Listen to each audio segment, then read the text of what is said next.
बसे दे. हे सरकारच्या शेजारी बसायची हैसियत नाही माय.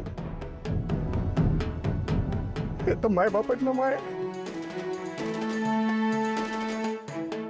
भिकोजीराव, मालक ही चोर आणि त्याचा नोकर ही चोर. तुमची कर्मच अशी आहेत की दोघांना एका पातळीवर आणून ठेवले. आता ना सरकार सरकार आहे ना भिकू त्याचा नोकर. तुमची कागदपत्रे एकदा तयार झाली की त्याच्यावर तुमचे अंगठे घेतो आणि मग बाकीचं सांगतो.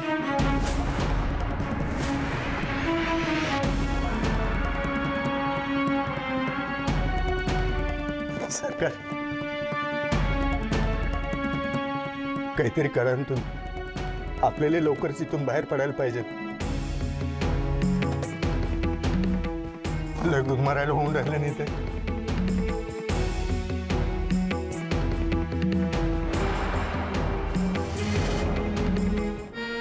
थन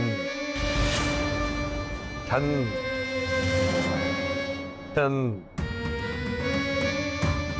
बाप्पा सगळं खतम झालं ना या छन छन छन मुळे.